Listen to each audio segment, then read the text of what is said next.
Bonjour mes amis, que Dieu, l'Esprit de Dieu, l'Esprit de la vie, soit avec chacun d'entre vous, tous ceux qui participent à ce direct, en cet instant ou à n'importe quel moment de la journée, n'importe quelle heure à laquelle vous participerez. Quiconque participe à cette programmation, à ce direct, soit béni. Mais soit béni comment? Ne pensez pas à l'évêque a déterminé une bénédiction et je suis béni. Si vous obéissez à la parole de Dieu, certainement que vous pouvez avoir la certitude que la parole de Dieu vous garantit la bénédiction. Maintenant, ne pensez pas et n'attendez pas, n'ayez ni même une perspective que votre vie changera sans que vous n'obéissiez à la parole de Dieu. Car personne ne peut faire de magie, même Dieu n'en fait pas. Il ne travaille pas avec la magie, il travaille avec sa parole. La parole de Dieu. Dieu est parole. Saviez-vous cela? Dieu est parole. Lorsque nous obéissons à sa parole, nous montrons, nous lui prouvons que nous croyons en lui. Lorsque Dieu a dit à Abraham de sacrifier son fils Isaac au mont Morija, et lorsque Abraham a obéi à la lettre, et au moment où Abraham tuerait son fils pour plaire à Dieu ou pour répondre à l'ordre de Dieu, alors Dieu a dit, arrête, ça suffit. Maintenant, Dieu lui a dit, maintenant, je sais que tu crains l'Éternel. C'est-à-dire que lorsque Abraham a obéi jusqu'à la fin, il est allé jusqu'à la fin pour obéir. Donc, Dieu a reconnu qu'Abraham le craignait, croyait véritablement en lui. Et ça, c'est la foi qui fait la différence dans la vie de chaque être humain.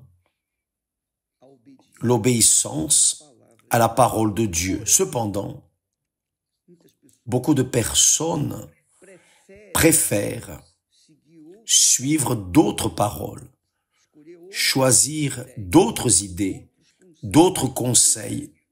Et là, elles se trompent. Cela ne sert à rien de dire que Dieu vous bénisse. Mais si la personne n'obéit pas à la parole de Dieu, aucune magie n'arrivera. Donc quand la personne va à l'église et attend de la magie, elle sort de là frustrée, car ce qu'elle attendait n'est pas arrivé. Car Dieu ne travaille pas de cette façon. Il travaille avec la parole. Il a dit, si tu obéis, alors ces bénédictions te suivront. Si tu n'obéis pas, ces malédictions viendront sur toi. Chapitre 28 de Deutéronome. Lisez. Pour juifs, chrétiens, musulmans, pour tous ceux qui liront, qui croiront, cela est déterminé. La bénédiction est déjà déterminée pour les obéissants. La malédiction est déjà déterminée pour les désobéissants. Maintenant, nous allons parler d'une obéissance, une petite obéissance qui fait la différence dans notre vie, qui montre le caractère d'une personne de Dieu, chrétienne, véritablement chrétienne. Nous allons voir l'une des caractéristiques. C'est très fort, magnifique. Le Seigneur Jésus a dit, voyez, le Seigneur Jésus a dit, mais étroite est la porte. Je vais améliorer la phrase pour que cela soit plus facile, pour que vous preniez l'esprit. Mais parce que la porte est étroite, elle est étroite, et que le chemin est resserré, qui mène à la vie que Dieu a promise. Le Seigneur Jésus a dit, je suis venu pour que les brebis aient la vie et qu'elle est en abondance. Mais étroite est la porte, resserré le chemin qui mène à la vie. Il y en a peu qui les trouvent. C'est la réalité. Il y en a peu qui les trouvent. Pourquoi est-il difficile à la personne, par exemple, de recevoir le baptême du Saint-Esprit? Juste pour que vous commenciez à raisonner. Qu'est-ce qui est difficile pour que la personne reçoive le Saint-Esprit? Ce n'est pas parce que c'est difficile pour Dieu de baptiser. Non, c'est facile. Il suffit de croire. Qui croit et sera baptisé sera sauvé.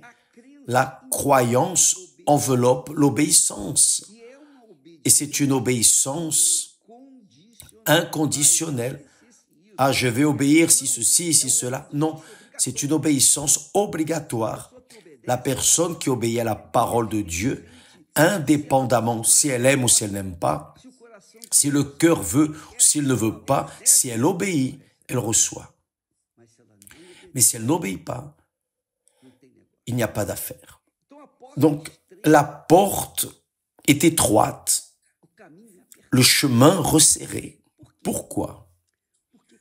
Parce que chacun veut suivre Jésus en accord avec ses volontés, en accord avec son cœur, la volonté du cœur, en accord avec les circonstances. Et c'est difficile. Parce que la première chose que nous avons pour marcher sur le chemin, marcher avec le Seigneur Jésus, c'est la vérité. Pensez bien, le Seigneur Jésus a dit, je suis le chemin, c'est-à-dire le chemin qui arrive à cette porte étroite, le chemin qui est resserré, le chemin qui arrive à la porte étroite, le chemin est resserré. Je suis le chemin, dit le Seigneur Jésus. C'est-à-dire à travers moi, personne ne peut entrer, passer par le chemin resserré ou par la porte étroite, si ce n'est à travers moi.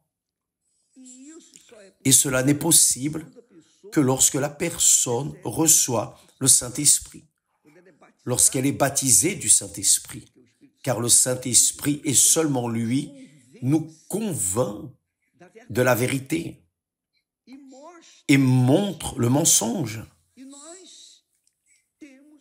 Et nous avons évidemment, si nous avons du bon sens, nous allons suivre la vérité et tourner le dos au mensonge.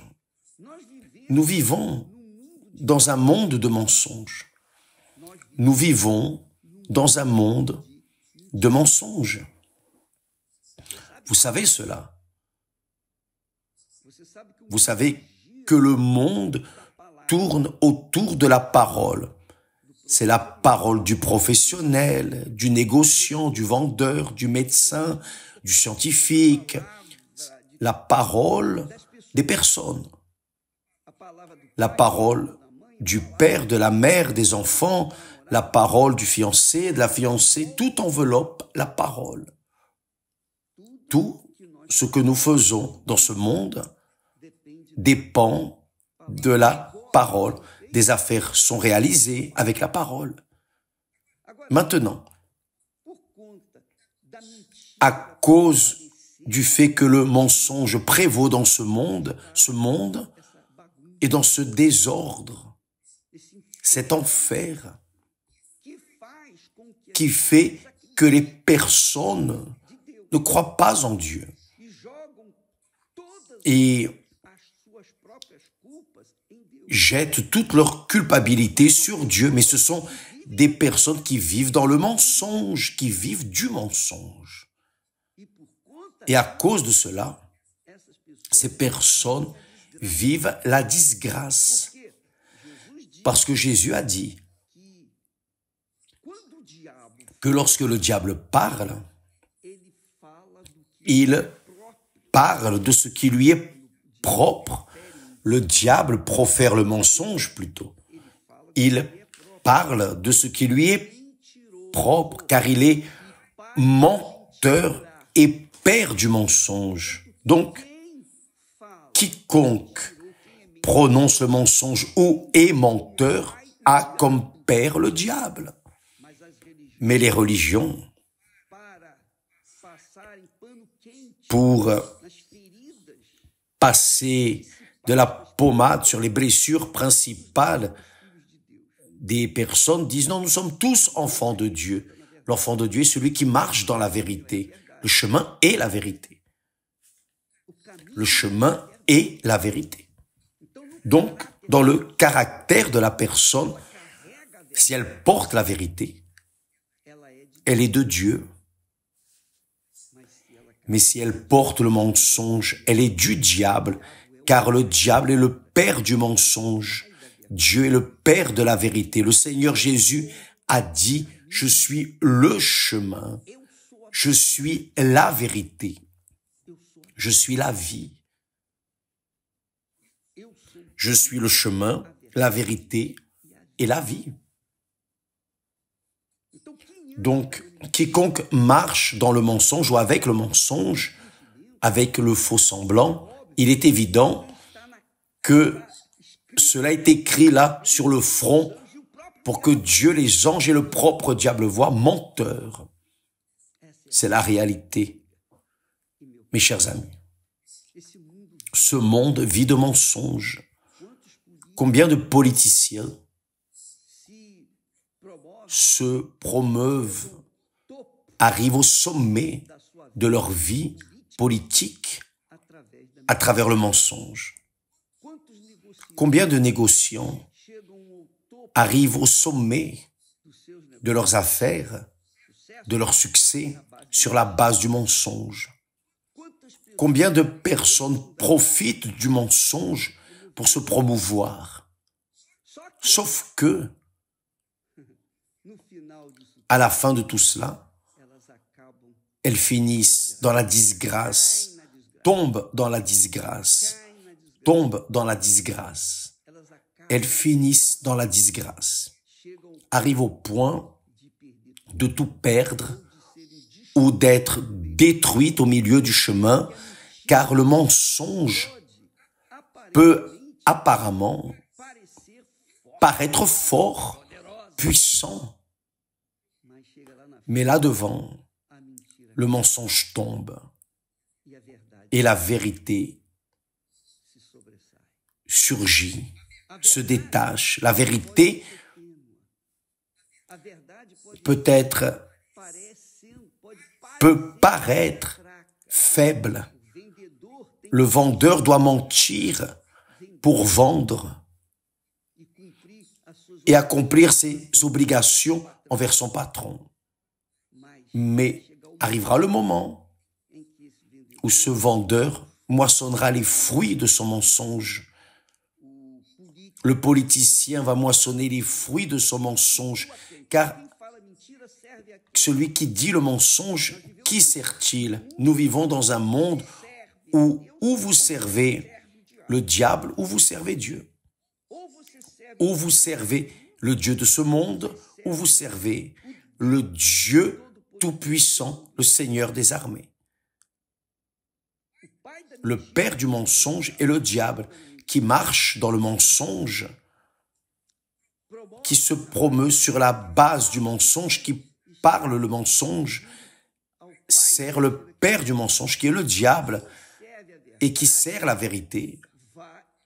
La vérité, apparemment, peut être une chose faible, mais là devant, elle prévaut, car elle est lumière. Le Seigneur Jésus a dit, il s'est identifié, je suis la vérité. Si vous lisez la Bible, les Saintes Écritures, la parole vérité, j'observais là, est écrite 433 fois dans les Saintes Écritures. 433 fois. Voyez que le Seigneur Jésus, beaucoup de fois, dit « En vérité, je vous le dis. » L'avez-vous déjà lu? Et vous avez passé ça en blanc. Et vous avez lu le reste. Et vous avez fixé votre pensée sur le reste. La vérité qu'il a prononcée. Mais vous avez oublié qu'il a frisé en vérité, en vérité, en vérité, en vérité. Pourquoi est-ce que le Seigneur Jésus a dit le mot vérité 2 fois pour rendre une sentence, la phrase? Parce que la vérité est la vérité. Le Seigneur Jésus a dit, il dit, Dieu est esprit. Dieu est esprit. Dieu est la vérité. Dieu est parole. Dieu est esprit. Et il faut que ceux qui l'adorent en esprit et en vérité, vous le savez. Lorsque Jésus est arrivé dans ce monde, il a trouvé ce monde de mensonges, un monde de mensonges qui évidemment, qui suivant et servant le monde du mensonge, c'est-à-dire le père du mensonge qui est le diable, le monde servant le diable. Et la pire des créatures, si je peux parler ainsi,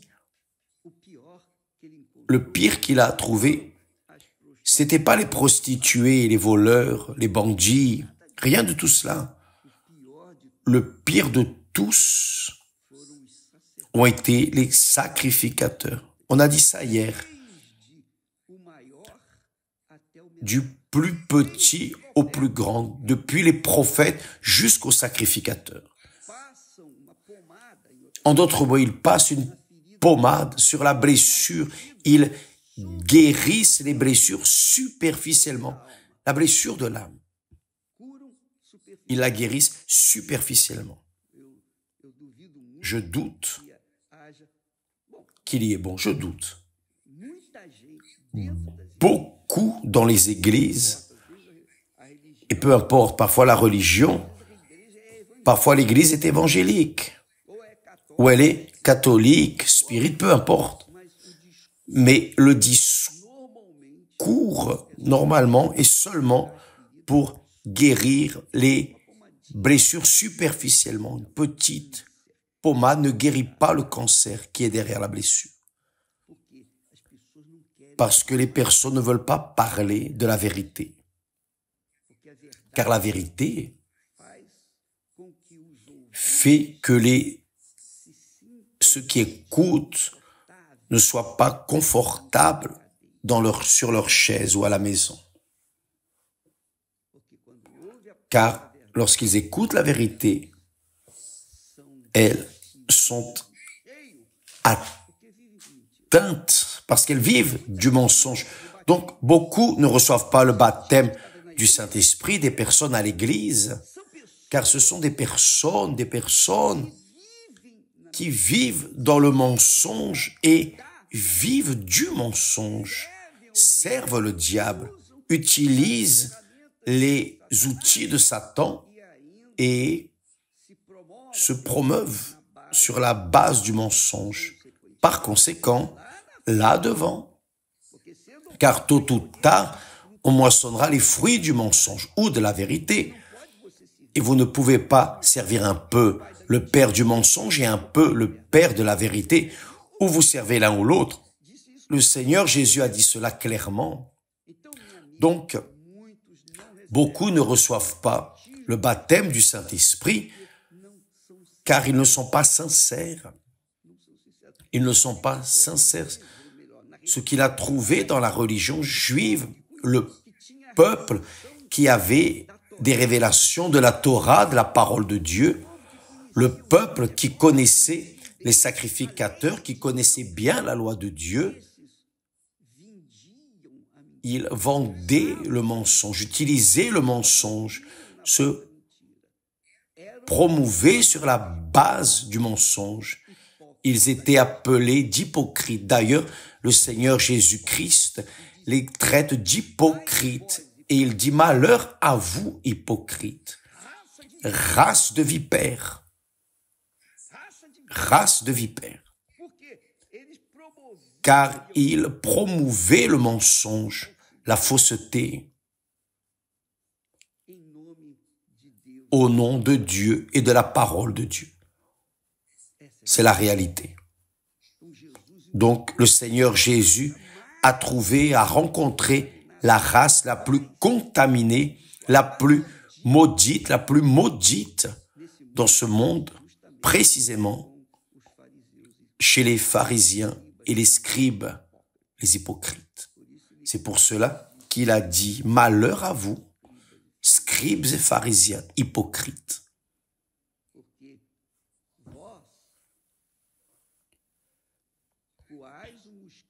Car vous laissez passer le moustique, mais vous avalez le chameau. Vous exigez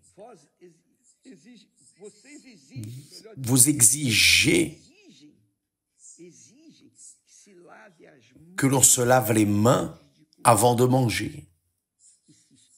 Et vous oubliez le cœur sale qu'il y a en vous. Vous nettoyez l'extérieur du verre ou du plat, mais l'intérieur est rempli de saleté. Pourquoi? Parce qu'ils utilisaient la parole trompeuse, ils utilisaient le mensonge, ils utilisaient la tromperie, la fausseté, pour avoir le bénéfice de l'or, de l'argent, du matériel. Le Seigneur Jésus a dit, je suis le chemin, la vérité et la vie. Nul ne va au Père sinon par moi. C'est-à-dire, si vous voulez aller à Jésus, vous devez aller vers la vérité. Vous devez vivre de cette vérité, parler la vérité. Vous ne pouvez pas vous allier à un mensonge, par exemple. Vous avez vu le pasteur, vous savez que le pasteur a fait ceci ou cela, une chose erronée qui contrarie la parole de Dieu. Donc, vous le dénoncez à la direction de l'Église. Ici, à l'Église universelle, nous allons prendre providence. Une fois conférant cela,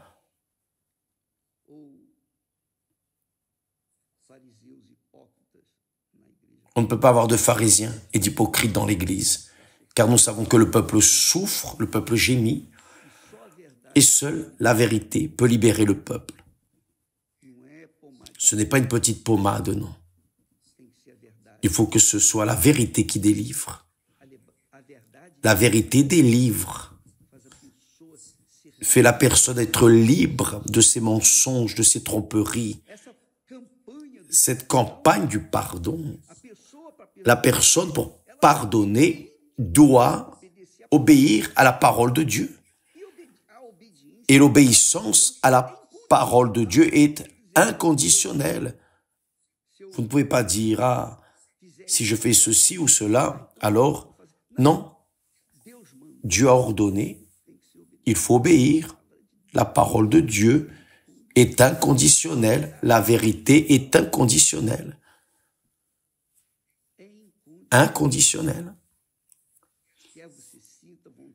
Que vous sentiez le désir ou non, vous devez obéir. C'est dans la tête qu'on obéit. Le cœur, vous n'en avez pas le contrôle. Personne n'en a le contrôle. Mais dans la tête, nous pouvons décider entre obéir et désobéir. Donc voyez bien, le Seigneur Jésus a dit, Dieu est esprit, le Saint-Esprit, et il faut que ceux qui l'adorent, l'adorent en esprit, c'est-à-dire avec sincérité, la franchise, la réalité. Oh mon Dieu, je sais que je ne vaux rien, je me suis trompé, j'ai fait ceci, cela. La personne dit la vérité devant l'autel, mais aie miséricorde de moi. À l'instant, le Saint-Esprit vient.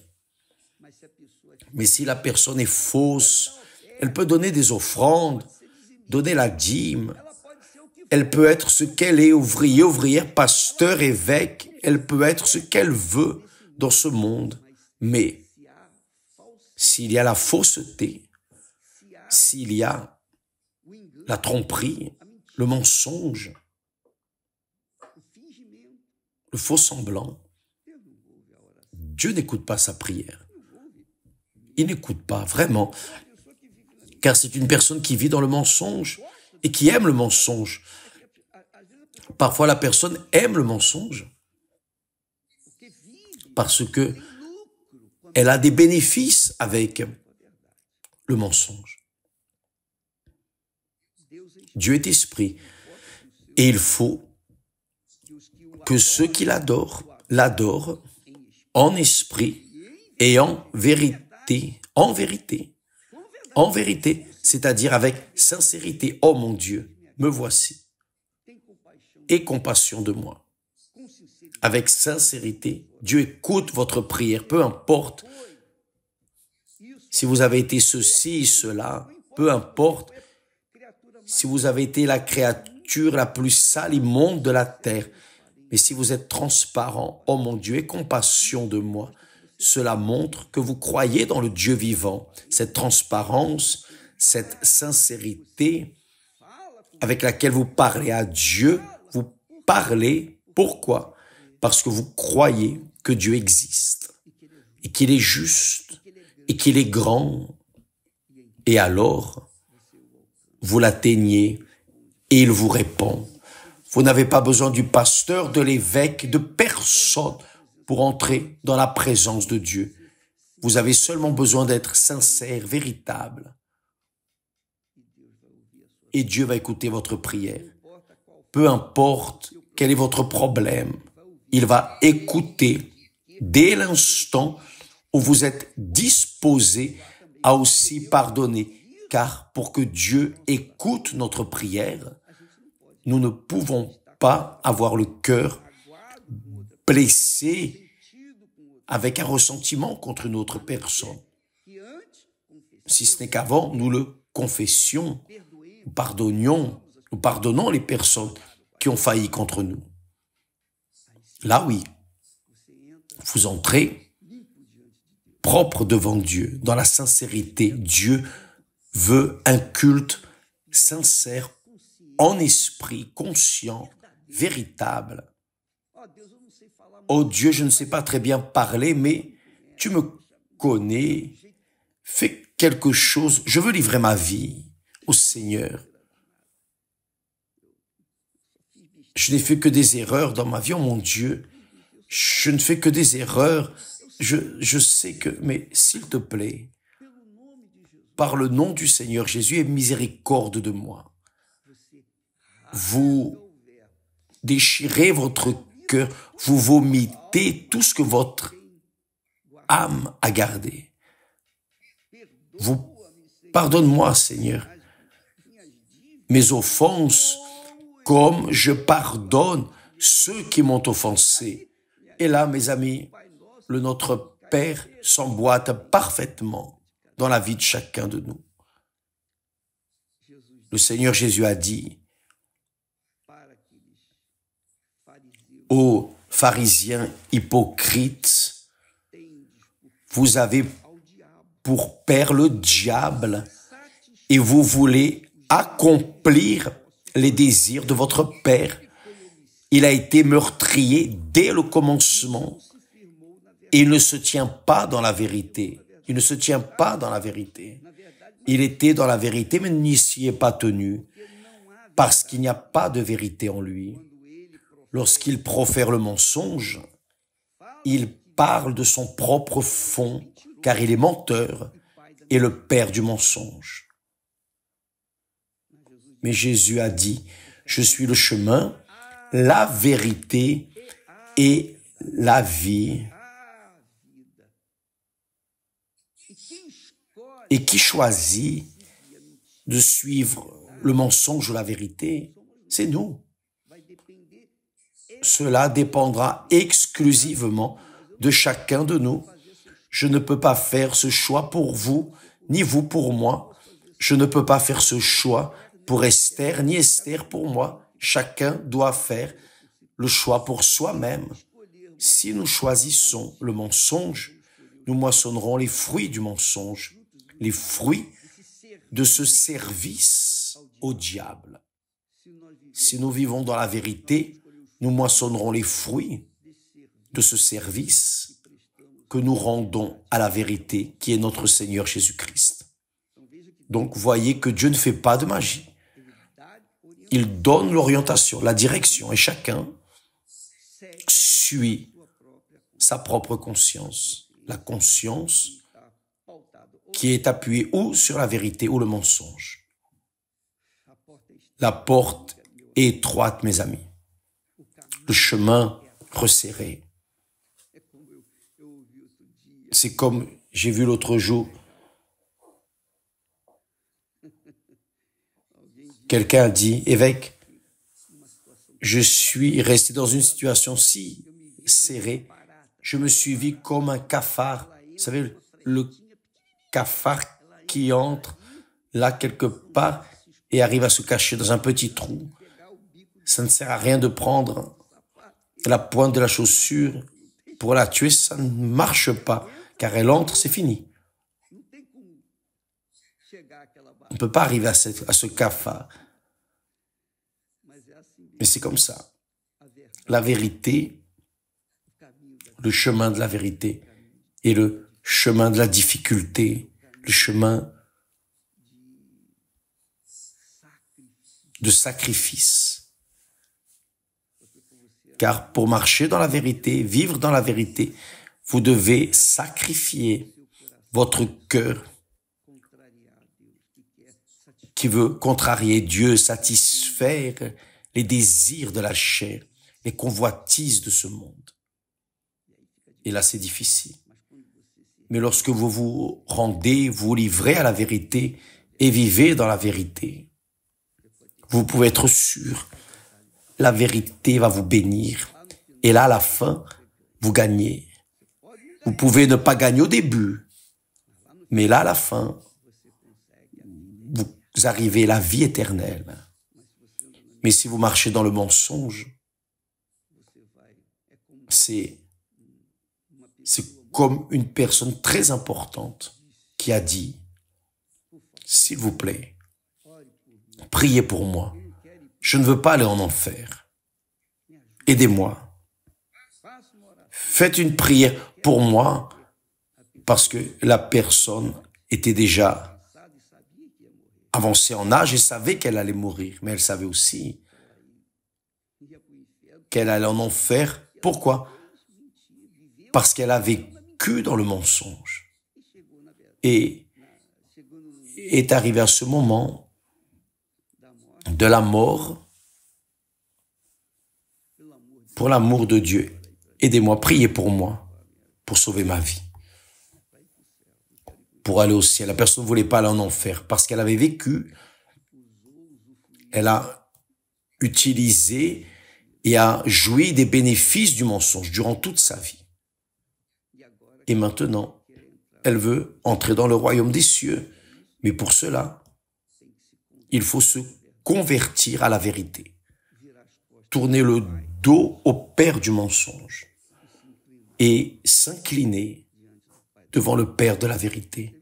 Vous voyez que ce sujet est très plein, mais c'est une vérité. Vous voulez recevoir le Saint-Esprit? Le Saint-Esprit est l'Esprit de la vérité. Comment est-ce qu'une personne qui dit « Ah, j'ai le Saint-Esprit, je parle en langue », mais dit aussi des mensonges et vit aussi dans le mensonge? Elle se trompe elle-même. À quoi bon parler en langues étranges et servir le diable? Est-ce qu'une personne qui parle en langue étrange peut-elle servir le diable? Ah, comme il y en a. C'est pour cela que nous fortifions l'idée du baptême du Saint-Esprit soumis à parler en langue. Non, mais regardez votre caractère. Si vous êtes sincère, véritable, sincère, si vous vivez dans la vérité, vous servez la vérité, qui est Dieu. Il est la vérité. Le Seigneur Jésus a dit, je suis la vérité, le chemin, la vérité et la vie. Le Saint-Esprit est l'Esprit de la vérité. C'est l'Esprit qui conduit à toute la vérité. Comment est-ce qu'une personne dit avoir le Saint-Esprit et vit dans le mensonge, dans la fausseté? Bien. Je ne veux pas juger. Je veux juste que vous pensiez, évaluiez votre foi. Regardez-vous dans le miroir de la parole de Dieu et vous allez voir qui vous êtes. Que Dieu vous bénisse tous et à demain au nom du Seigneur Jésus, si il le permet ainsi, grâce à Dieu.